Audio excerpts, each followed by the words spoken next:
Hello, my friend. So let me ask you this. Have you ever felt like there was something that was so important to you, some goal, whether it was building your business or improving your health or strengthening your relationship, and it just felt like no matter how hard you tried to make it work, no matter how hard you try to make it happen, things just didn't work out.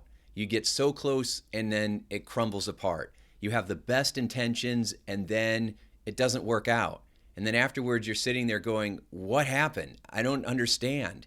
I knew exactly what I was going to do, and I knew exactly what I was going to say, and I knew exactly what action to take, and it didn't work out. And you don't know why.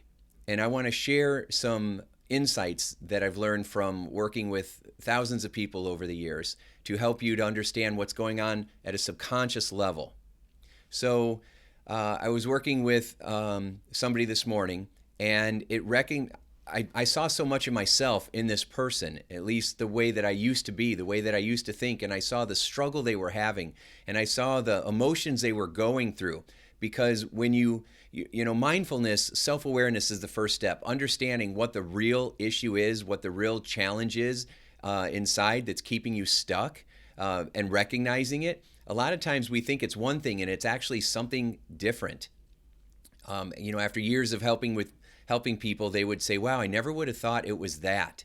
And so the first part is self-awareness. Now, a lot of times people think that just knowing what the problem is somehow fixes it, and that's ridiculous. It's only step one, right? Creating self-awareness and recognizing what the pattern is the first step, and then the second step is shifting it, right? Interrupting that pattern, breaking the pattern. It's like you've got this old CD running in your head over and over and over again. The first step is to recognize that you're playing the CD, and then the second step is to start scraping it up so it doesn't play anymore. And then the third step is to put a new CD in there so that you have new messages and a new story that plays in your mind, because that new story influences how you feel and how you behave. So I was working with this person, and I started recognizing the pattern. And there's different patterns that we go through in how we communicate with ourselves and how we tell ourselves a story about what we think is going on in our life. And it's that communication that you have with yourself that's determining what's going on and why you're feeling the way that you're feeling. We often think that it's our past that is determining us, when your past is behind you. What's determining you right now and what will influence you in the future is what you're telling yourself in this very moment. In this very moment, you're telling yourself a story. You're giving yourself a narrative about what you think is going on. And then you're emotionally responding, not based on the situation itself, but based on what you're telling yourself about that situation. So you can look at any situation and make yourself feel safe or make yourself feel scared. You can look at any situation and make yourself feel excited and motivated, or you can look at it and make yourself feel guilty or full of shame, or tell yourself that it's never going to work out, or get angry and direct that anger outward at others, or direct it inward at yourself, which then shuts things down. So, all right, so how do I start with this? So I saw this person struggling with some new information, right? I saw they started to run a pattern. I think I'll start it this way. Virginia Satir was a famous family therapist, and she said that there's 5 ways that we learn to communicate when we're little. It helps us figure out how to survive, so to speak, what our role is in the family. She said 4 of these communication styles are very dysfunctional, and one of them is really healthy and where we want to be. And so the healthy way of communicating is by leveling. And leveling means by being open, being honest, being direct, and being compassionate with yourself and with those around you. And it's something that human beings really struggle with. Usually we're good at 1 or 2 of those pieces, but we're not good at the rest, right? So we might be really good at being compassionate, but we're not very good at being direct and really honest about how we feel.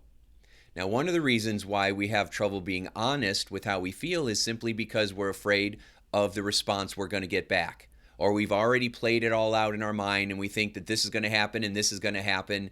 And so we play these chess games with ourselves in our own mind, thinking about all the different possibilities, and then we decide we know exactly how it's going to turn out. And so we respond in a certain way. And the goal is to avoid conflict. We're trying to avoid conflict because the human brain does not like pain, and we will do anything we can to get out of pain. So the four ways that we communicate that are dysfunctional really are coming from insecurity and this feeling of not wanting to have pain in our life. And pain might be looking dumb. It might be people not loving us. It might be yelling and screaming. It might be getting the silent treatment and people ignoring us or us losing their attention or approval. It might be in feeling shame or guilt for things we've done or things that we've been led to believe we should feel bad about. So our brain instead tries to avoid that by communicating in ways that aren't very effective. So, for example, Virginia Satir said one of the ways that are dysfunctional is what she called the placator. The placator is someone who avoids conflict any way possible, right? So it's all about making sure that everyone else is okay, making sure we don't rock the boat. If we feel a certain way about something, we don't always tell someone how we feel. We try to drop clues. We'll go all the way around a situation instead of just saying, hey, this is how I feel. This is what I think. How do you feel? What do you think? That's too scary. Instead, we'll go all the way around what we really want to say and then put LOL, right, if we're sending a text these days. So now I was the king of placators, right? I was always worried about how people were going to judge me. I always wanted people to like me. And instead of just liking myself and then focusing on liking others, I didn't like myself that much. And so I didn't think other people would like me either. And so I behaved in a way where that happened. And then, of course, I saw lots of situations that seemed to reinforce that people aren't going to like me or people aren't going to show up for me or you can't trust people because you're going to get hurt, which caused me to do dumb things like, well, I'll hurt you first so that you don't hurt me. I mean, really silly things, but at a subconscious level, our minds are being run by emotion and experiences, not by logic or wisdom. And so we will make a lot of decisions based on old programming and emotion instead of logically thinking things out and making better decisions. Most of us are on autopilot. So we think we're taking control of our life, but really most of the decisions that we're making are based on programming from the past. So you have to literally become aware of that and almost in a way reparent yourself so that you're now deciding how you want to think, feel, and behave based on what you want moving forward, not based on how it's always been. And most people are always comparing their past to their present. What we have to do if we want a better outcome is we have to compare where we are to where we want to be and then keep moving forward. So anyway, so the placator is somebody who it's like no matter what I do, it's never good enough. Right? We get upset, we get hurt because we try to do all these things for other people. And then when we don't get the response back that we want, we get passive aggressive, right? So we get very sarcastic or we will lash out at people. Or we won't do anything in front of them, but we'll talk about them behind their back to everybody and try to get everybody else to feel sorry for us. We don't know that we're doing that, though. We feel like we genuinely got hurt, and we're looking for sympathy. We're looking for someone to tell us that it's okay. Remember, these patterns come from insecurity. So what we're really looking for is connection and love. And we'll get it any way we can. We'll get it from being loving, and we'll get it from trying to get others to feel sorry for us. But again, this happens mostly unconsciously. We don't know that it's happening.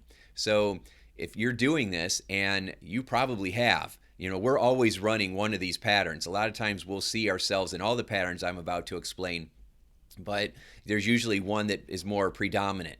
And if you see yourself in this, or you start to be like, if you get tight inside as you hear this, that's probably a clue that that's what's happening. You can always tell when I've hit on a chord inside of you because you'll get tense, you'll get tight, you'll feel angry, you'll feel defensive, you'll start looking for ways to think of me as being full of crap, right? Because when we first kind of pull that monster out of the closet, it don't want to be out of the closet. It is very happy where it's at. And that doesn't mean you're happy. You could be very unhappy right now, but the pattern likes to keep playing itself because remember, it thinks it's somehow keeping you safe, even though it is causing you pain. And so in the beginning, when you introduce new information, the first response from human beings is often resistance, pushback, denial, arguing, sorting by distinction, which means instead of looking where we connect and where there might be some validity, instead what we do is we look for where it's off. We look for where there's a crack in the armor. So we're looking for details or words or the way that you said it so that we can say, no, that's false, instead of trying to understand and taking feedback. So when you're shifting behavior, the first experience we have is resistance. And then as we keep going, if we stay with it, then we go into confusion because it's so different from how we've been running the program, how we've been thinking. And then if you stay with it after that, comes the breakthrough, right? Your biggest breakthroughs are hidden in the places you don't want to go because your brain doesn't like pain, like all of our brains. We don't like that pain. And so as in the beginning, it will resist and say no and push back. Then it will go into confusion, which is another way of dissociating and saying, no, I don't want to deal with that either. But if you stay with it, then the transformation occurs and your mind goes, well, wait a second. Owning this situation, taking responsibility, responsibility just means the ability to respond. It means that suddenly, instead of feeling like things are happening to you, now you're saying, no, I'm in charge of what I'm experiencing. I might not be responsible for what has happened around me or to me, but I still am responsible for my interpretation of it, of what I'm telling myself about it, because what I'm telling myself is determining how I'm feeling right now, and my feelings determine how I behave. So you can always own whatever's going on, even if it's just what you're telling yourself about the situation. As soon as you own it, it gives you the ability to do something with it, and that creates an opportunity. That creates the ability to think differently, create a new feeling, which is a lot more peaceful and loving and happy and accepting. And then it creates a new outcome because you did something different. You're going to get a better outcome, right? In life, there are winners and there are learners, not losers. There's winners and learners. And if you're doing one or the other, you are succeeding. So as I share this, if all of a sudden you get tight inside, good. That means that you might be open to something. We might hit on something that you should really pay attention to. Again, most people want to avoid the things that make them uncomfortable. If you can get yourself to go towards those situations, and I know it's hard, but when you can get yourself to do it, and you have to have a mindset of love and acceptance, and try to get away from the self-judgment. But when you start to move into love and acceptance and you go into those places, I'm telling you, that's where your biggest breakthroughs are going to be. And if you don't do that, it's going to feel like no matter what I do, it never works out. And that's because what you're doing is the same pattern over and over and over. The details might look different. The situations might look different. The goals or people might look different. The weight loss plan might sound different, right? The business strategy might seem different. But you are running the same pattern, and that's why you keep getting the same result. And if you're not happy with those results, we have to change the pattern. And it's the last place people want to go. And that's why so many people don't get what they want.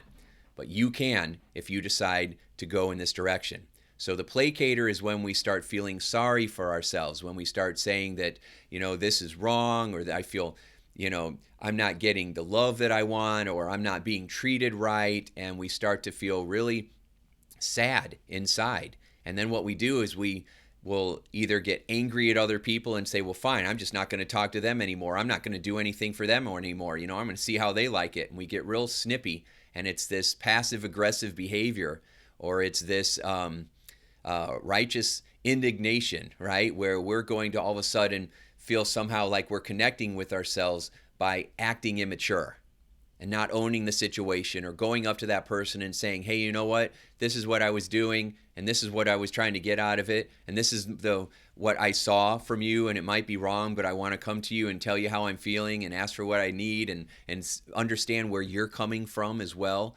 Also understand the other person's point of view instead of just trying to cram your point of view down their throat, right? Seek first to understand, then be understood. It creates open communication, but being able to share openly, hey, I'm feeling hurt right now. This is what I'm feeling. This is what I was hoping for. I should have been more clear. I just wanted to share this with you and see what you have to say, right? And hear your thoughts and hear your feelings, and come at it with, and see where they're at, and they might come back and be angry or be sarcastic, but, but they might not.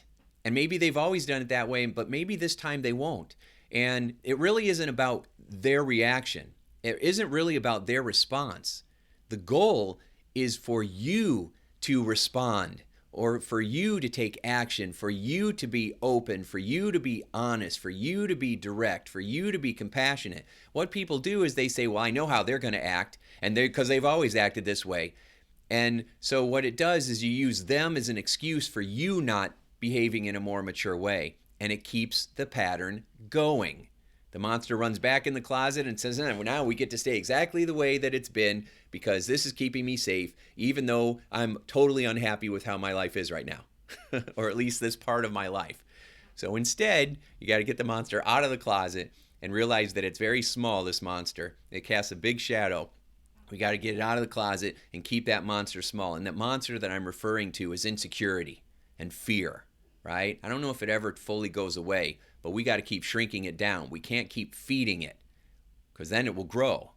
So that's the placator, right? So the placator is not being honest or direct. They're very passive aggressive, and they'll either attack outwardly or they'll attack inside, and they'll start blaming themselves, and then they'll get depressed. We'll feel sad and we'll feel depressed. And when we get depressed, we try to self-medicate. So we overeat, we drink, we do drugs, we spend money, we watch too much TV. We'll do anything we can to try to check out, to try to change the way that we feel. And those things end up causing more pain.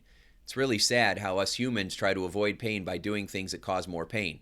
So there's an old proverb that says, if you learn to go within, you'll never go without. So we got to keep looking inward and saying, all right, how can I improve the story that I'm telling myself?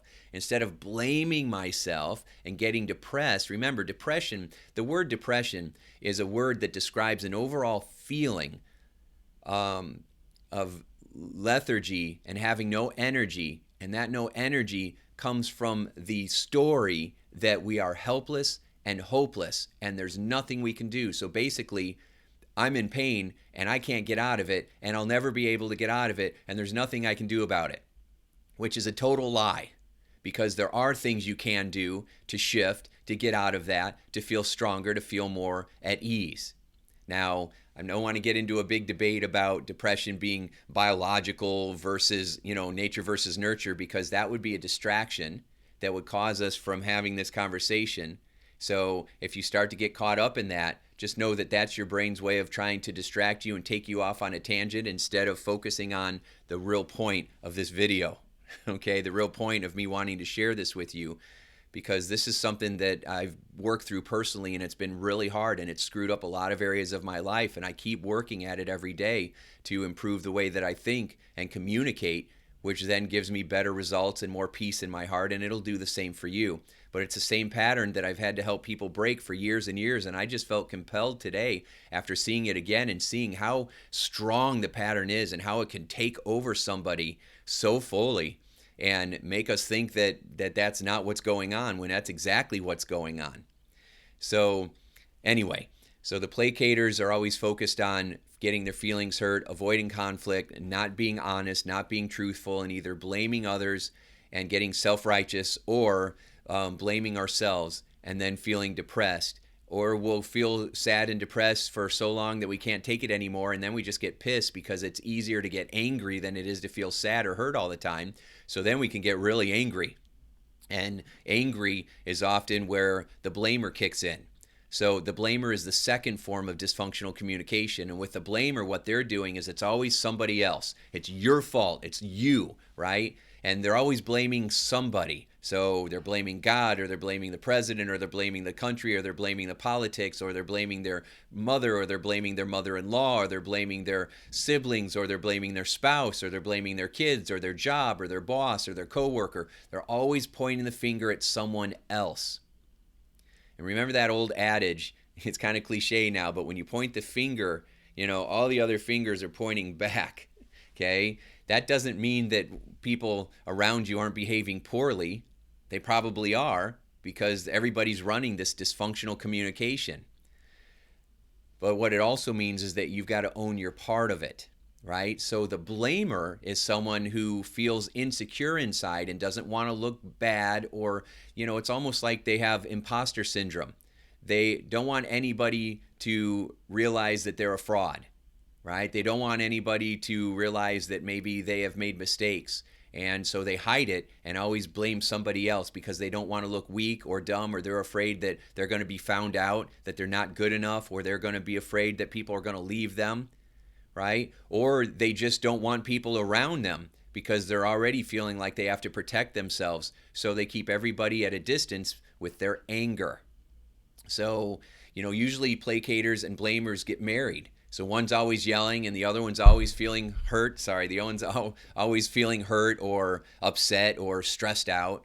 And so it's constant conflict. And you see that a lot in marriages. So people are yelling and then someone shuts down. And then because one person shuts down, the other person yells and gets bigger, which causes that person to go even quieter and shut down more, and this person gets even bigger to try to draw them out. And you can see how the communication styles are giving each person exactly what they don't want. So the person that keeps hiding needs to come out of their shell and be more direct. Okay? And this person that's getting louder and louder needs learn how to come down and become more compassionate and respectful, so that people start communicating in a way that's both direct and compassionate. So you can learn from each other's communication styles on what to do and what not to do, and everybody work towards being more direct, more compassionate, more respectful, and more honest. And that creates collaboration now. So instead of conflict, you have collaboration. And I've helped companies do this, and I've helped people in marriages do this, and I've helped siblings and parents do this, and it's beautiful what happens. So, but first you got to do it with yourself. So we have the placator. No matter what I do, it's never good enough, and as long as you're okay, let's not rock the boat. We've got the blamer. It's all you. It's all you, right? I didn't do anything. I'm always getting yelled at. I didn't do anything. You're the one, and always blaming. Then we have the distractor, which is the third form of dysfunctional communication.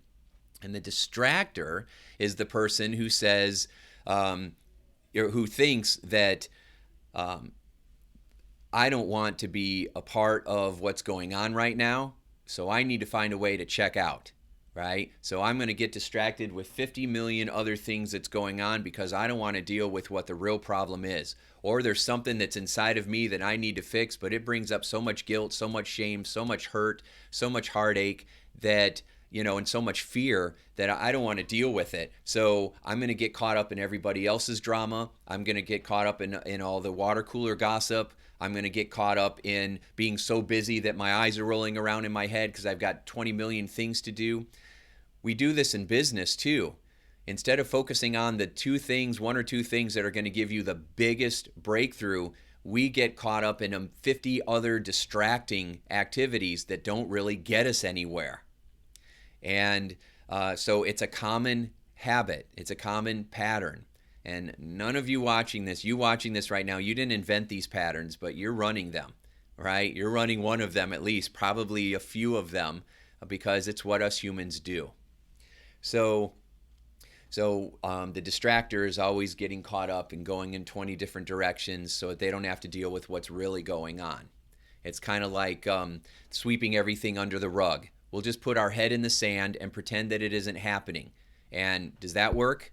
No, that doesn't work out very well. What you end up with is a carpet full of stuff and a whole bunch of hurt feelings and people holding on to grudges about something dumb that happened, or miscommunication from 10 years ago, right? Or from 1,000 years ago. And so people just keep getting hurt because there's no real honest communication with the intention of really understanding where the other person's coming from. Most communication is, this is where I'm coming from and you need to change the way you think. Now that is not going to work, and it hasn't worked. And if you just look out in the world or turn on the news, you have lots of examples of dysfunctional communication. The fourth dysfunctional type of communication is what we call the computer. And the computer is when we get really analytical, right? And we put these blinders up or a wall up in front of us and we say, you know what? I don't want to deal with any of this emotion. I don't want to deal with this stuff. So I'm going to get hyper cerebral. I'm going to become very intellectual. And in my mind, I'm thinking, just the facts, none of this touchy-feely crap, just the facts, right? And what happens is we get very aloof and people can't connect with you that way. So they think of you as arrogant, right? Or stuck up or narcissistic or selfish. And sometimes people are being that way, okay? But a lot of times it's just the pattern of self-protection. They're trying to step back because they're getting overwhelmed or getting hurt, and their insecurity says, check out, disappear. So when I never felt very smart going through school, and so I didn't study very much. And then, of course, I got bad grades, and then that validated my story that I'm not very smart. It wasn't the fact that I was studying really hard all the time and then getting bad grades. Then maybe it would have been more accurate, but I just wasn't studying, and that's why I got poor grades. And I made that breakthrough when I started studying in graduate school. If you can believe that, I barely got out of high school, and they said you would never get into college. I got into college on probation, and then they said you never get into grad school. And then I got into grad school on probation. And in grad school, that's when I discovered that if you study every day, your grades go up. And my grade point average went up 11 points. I had like a 2.4, it went up to a 3.5, right? Just from studying every day. So it started changing that story I was telling myself. But even then, I remember just a few years ago, I was at a conference and I was speaking, and I don't know why, it was kind of like this self-deprecating part of me. We were in a conversation, and I'm like, well, this is my advice, but I don't know, I'm not that smart. And someone looked at me and he says, why do you say that? He says, you know that you're one of the brightest guys in this room. That's why you're the one on the stage, and that's why you're the one leading and mentoring everybody. So don't stand here and tell us that you're stupid. You're one of the smartest people in here. And I got like a serious reality check, and I'm in a good way. And I'm like, wow. I'm like, you know what? You're right. Thank you. And the fact that I owned it was a wonderful teaching example for everybody else. I didn't go, yeah, whatever. And I didn't try to, go over his head and anything. What I did was I just said, you know what? You're right. I am smart. And I need to quit telling myself that silly story. The story's what's stupid, not me. I'm awesome. All right? And then he smiled, because two things happened. One, I got the insight and I owned it, and I started taking action on it right away instead of defending my old way of being, because my old way of being was keeping me stuck. Why defend that? I mean, why defend things that are keeping us stuck? Does that make any sense to you? It doesn't make sense to me. And then I started saying, all right, I'm going to own this. And the second thing was the bond that it created with him and I, because he took the risk of calling me out in front of other people. It's just 4 or 5 of us, but calling me out in front of other people, and I honored him for it, which did good things in his brain and made him feel good and created a connection between us, right? He could have said, oh, well, I'm not going to do that. I don't want him to feel bad. Or, oh, I don't want him to tear my head off and not do any more training with me, right? Or I don't want him to just disappear and not be around us anymore. Placater, blamer, distractor. Or I don't want him to start, attacking me, and which is the computer, right? Instead, I was the leveler. I listened to what he really had to say. I understood where he was coming from, because he was coming from love, not from trying to embarrass me or anything.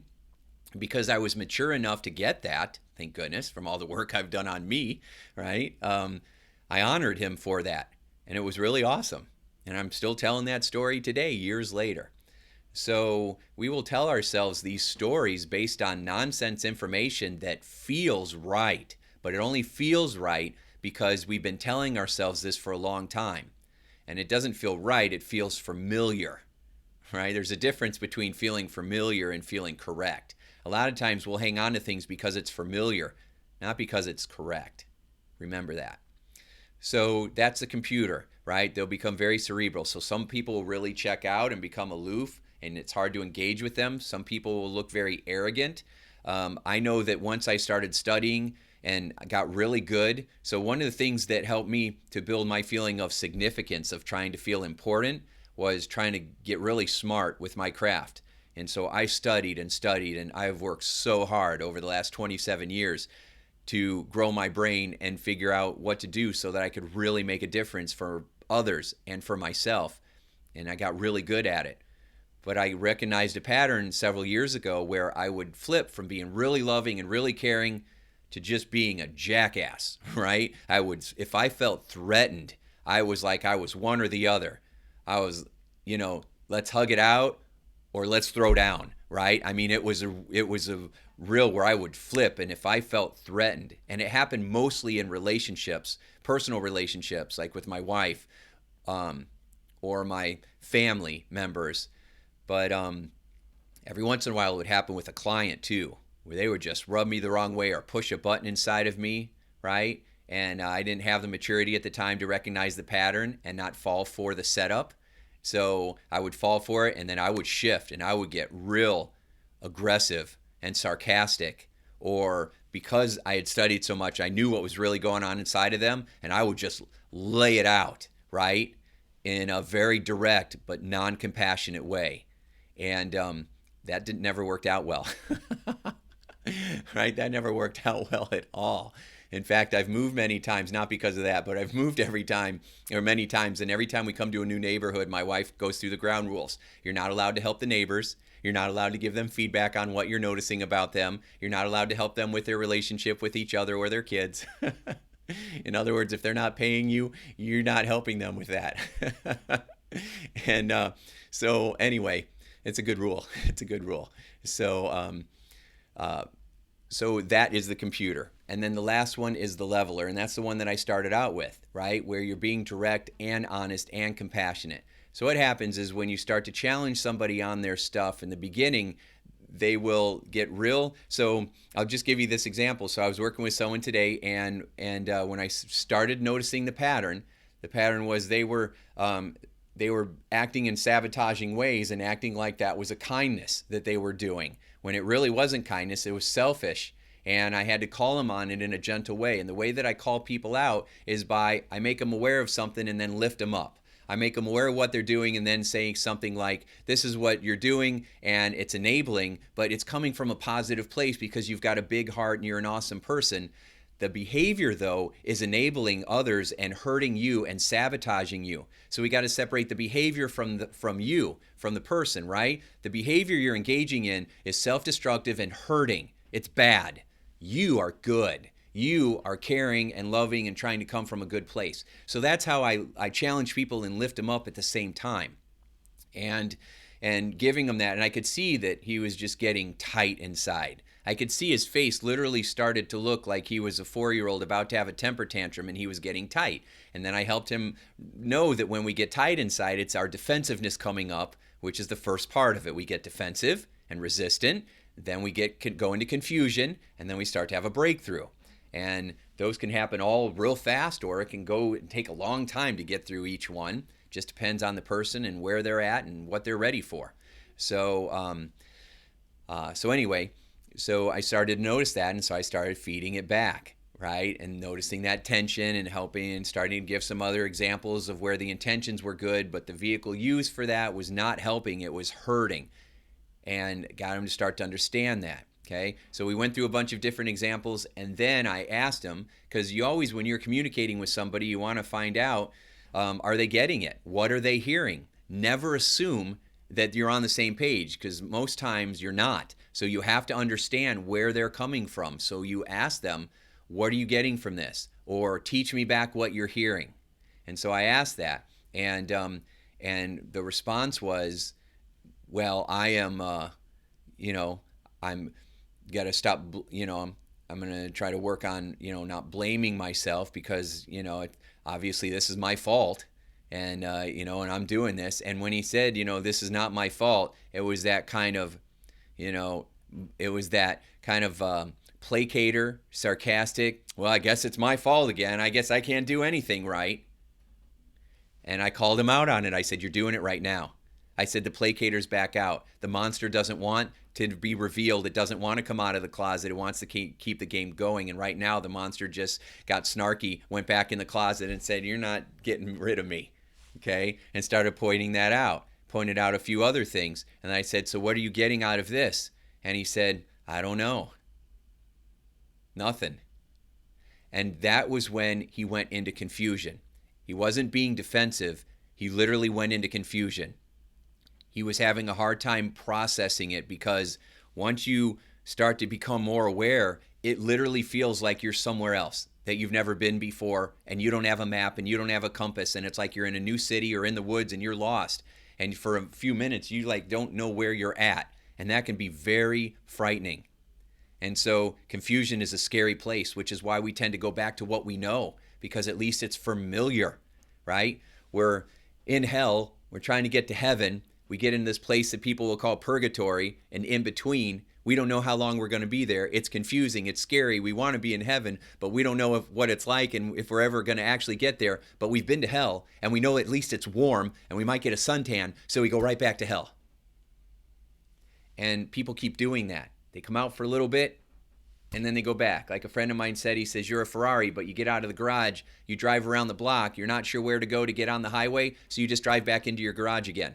And every once in a while, you'll come out and you take a couple laps around the block, but because you're not sure of where the highway is, you go right back to your garage every time and hide. And I was like, oh, because that seems so accurate. Okay? And that's probably accurate for you in different areas of your life as well. So you are a Ferrari. It's just a matter of knowing how to help you get out of the garage and onto the right highway or freeway that's going to take you to freedom. So anyway, so I started challenging, and then of course when you go into confusion, what you have to do is you have to help that person keep moving forward.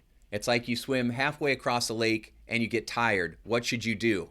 Should you swim back, or should you swim forward and keep going, right? And a lot of times what people do is they just swim back. And they say, well, it's just as much effort to go one way or the other, and that's false. If you swim back, you still have the whole lake in front of you again. If you just keep swimming forward, you're on the other side, and you'll have a whole new level of energy and confidence now. It's actually easier to just keep moving forward than to retreat, but our unconscious mind does not get that. You have to create experiences, and I'm not going to spend all the time teaching how to do that, but if you want a resource, this book, okay? I thought, now, if you watch my videos, I don't like to pitch a bunch of stuff, but you need resources. If this video is really getting you in the heart and opening your mind, and you're like, you know what, this makes a lot of sense, or some of this is really hitting home, or you know what, this is making me very uncomfortable, but I'm staying, which if that's the case for you, I'm so proud of you right now, because if you stay with this, you will be a champion, right? Most people don't stay with it, and that's why they don't get the results. You stay with this, you will win. But anyway, I wrote this book several years ago to help people because it's a 4-day seminar that I used to do, a Design Your Destiny seminar, and people had tremendous breakthroughs, and basically this book is what we were doing. We were going through all the exercises. This is not a book that you race through. It's not light reading. It is a path that will take you from where you are to where you want to be and get you over the obstacles. And it's, $20. It cost me 27 years and hundreds of thousands of dollars to figure this out. So if you don't have $20, you don't really want your goal. But I would get that book. Go to timsher.com and get this book, because it will take you through the exercises that help you to understand the way you're communicating with yourself, how to shift the beliefs, how to create the new neural associations in your brain that are going to help you to move forward. It will help you to create the self-awareness. It'll give you the path when you get confused, and it'll help you move forward so that you have the breakthrough that you're looking for. And that's what I did. I gave him a clipboard and I said, all right, I want you to write down, these are the 3 things that you're going to focus on this week. Number 1, you're going to think about your thinking, because you're walking around telling yourself a story all day long and you don't even know you're doing it. You think you're just living life and reacting to whatever's happening, but no. You are narrating every step of the journey. You are having this conversation with yourself. You are telling yourself things, and that's creating how you feel. And your feelings are causing you to behave in ways that are not getting you what you want.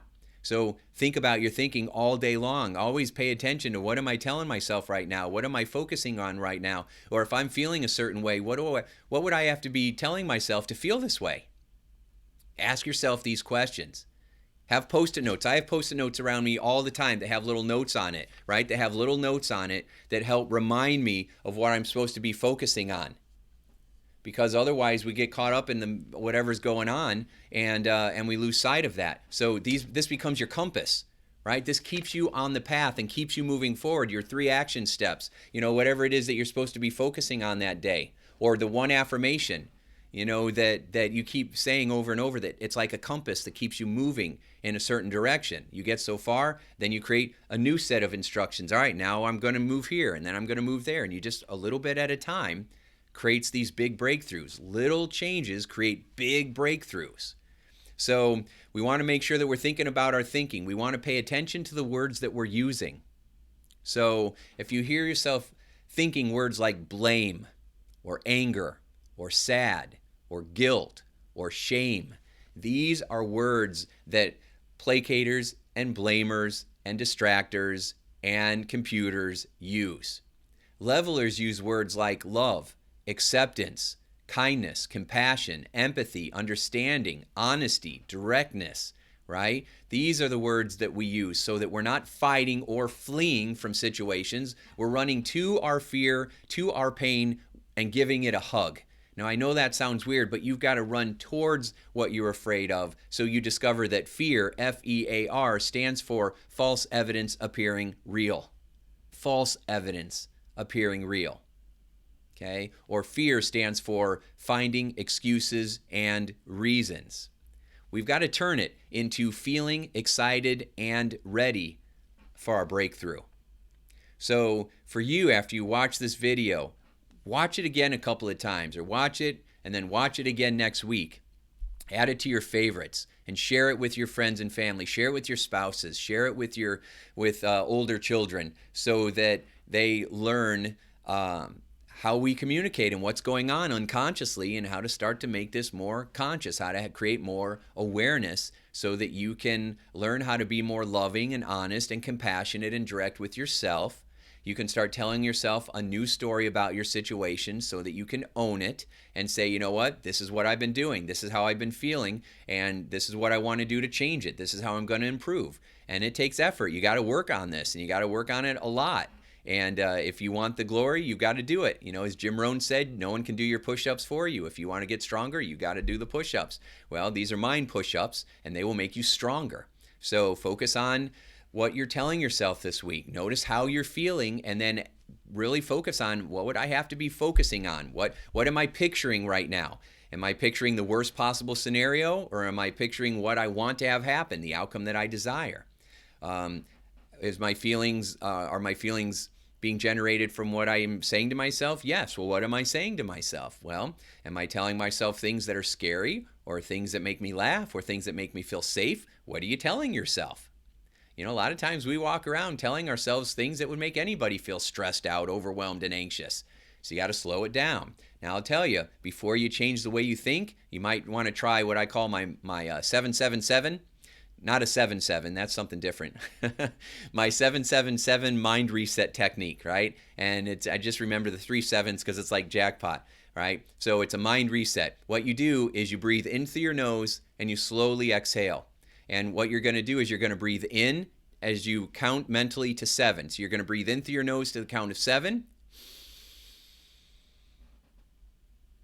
You're going to hold it to the count of 7. 1, 2, 3, 4, 5, 6, 7. And then you're going to slowly exhale to the count of 7, like you're letting the air out of a balloon. 1, 2, 3, 4, 5, 6, 7. And you do it 7 times. You breathe into the count of 7, hold it to the count of 7, exhale to the count of 7. When you breathe in that way, it slows you down, okay? It makes you feel more calm and more at ease. Once you slow down, you become more resourceful in how you think. Once you become more resourceful, then you can start noticing what you're telling yourself. Notice the story you're telling yourself. Ask yourself some power questions. All right, what's the outcome that I want? How do I want to feel? What would I have to tell myself? What would I have to imagine or picture to feel this way? How do I want things to go? Who could I talk to? What resources do I have around me? Where could I go to get support? You start focusing on moving towards the outcome that you desire, instead of focusing on the obstacles for why you can't, why it's not possible. If you hear the word but, that should be a clue right there. That word but, you know, I want to do this but, I was going to say this but just becomes an excuse. And if you keep using the word but, you end up with a very big one, okay? So we want to make sure that instead we are telling ourselves a new story, and we're doing it with love and acceptance and kindness. So I've been sharing this, these insights. I hope that it helps. I hope that it has triggered something inside of you. Let's create a conversation out of this. In the comments below, share what you got from this. Tell me the insights that came from you. or the one nugget of wisdom that really struck a chord inside of you, or if there's something that you felt resistance towards, write it down. If there's something that you got confused about, write it down. And then tell me. That's you being direct and compassionate. And then I will give you some more insights, right? And we'll create a conversation around this so that we can help you to create some faster breakthroughs. So that was the intention. My intention is to help you to get rid of needless suffering. I had so much needless, unnecessary suffering. I feel like it was unnecessary. Some suffering, maybe, some pain is necessary because it shapes us. I don't know. I like to say that pain is inevitable, but suffering is optional. Suffering is all the story you're telling yourself about the situation that you're in. So, but that's for another video. So please leave a comment. Let me know what you think and how you're responding and what you're thinking about and what's going on inside, and really be honest about it and really be vulnerable and open and sincere. And let's have a really great conversation with each other, and our conversations will help other people that are also, some people might not comment, but they'll read the comments and they'll have insights and growth from the comments that we share with one another. All right? So there you have it. I hope this helps. And if you need this resource, and I highly recommend you get it, then go to timsure.com. I'll put my URL there. Go to timsure.com and get a copy of it, and you'll be glad you did. Okay? So thanks so much for listening. I hope this has made a difference for you, and use these tools to make your life a sure success. Thanks so much. Enjoy your day.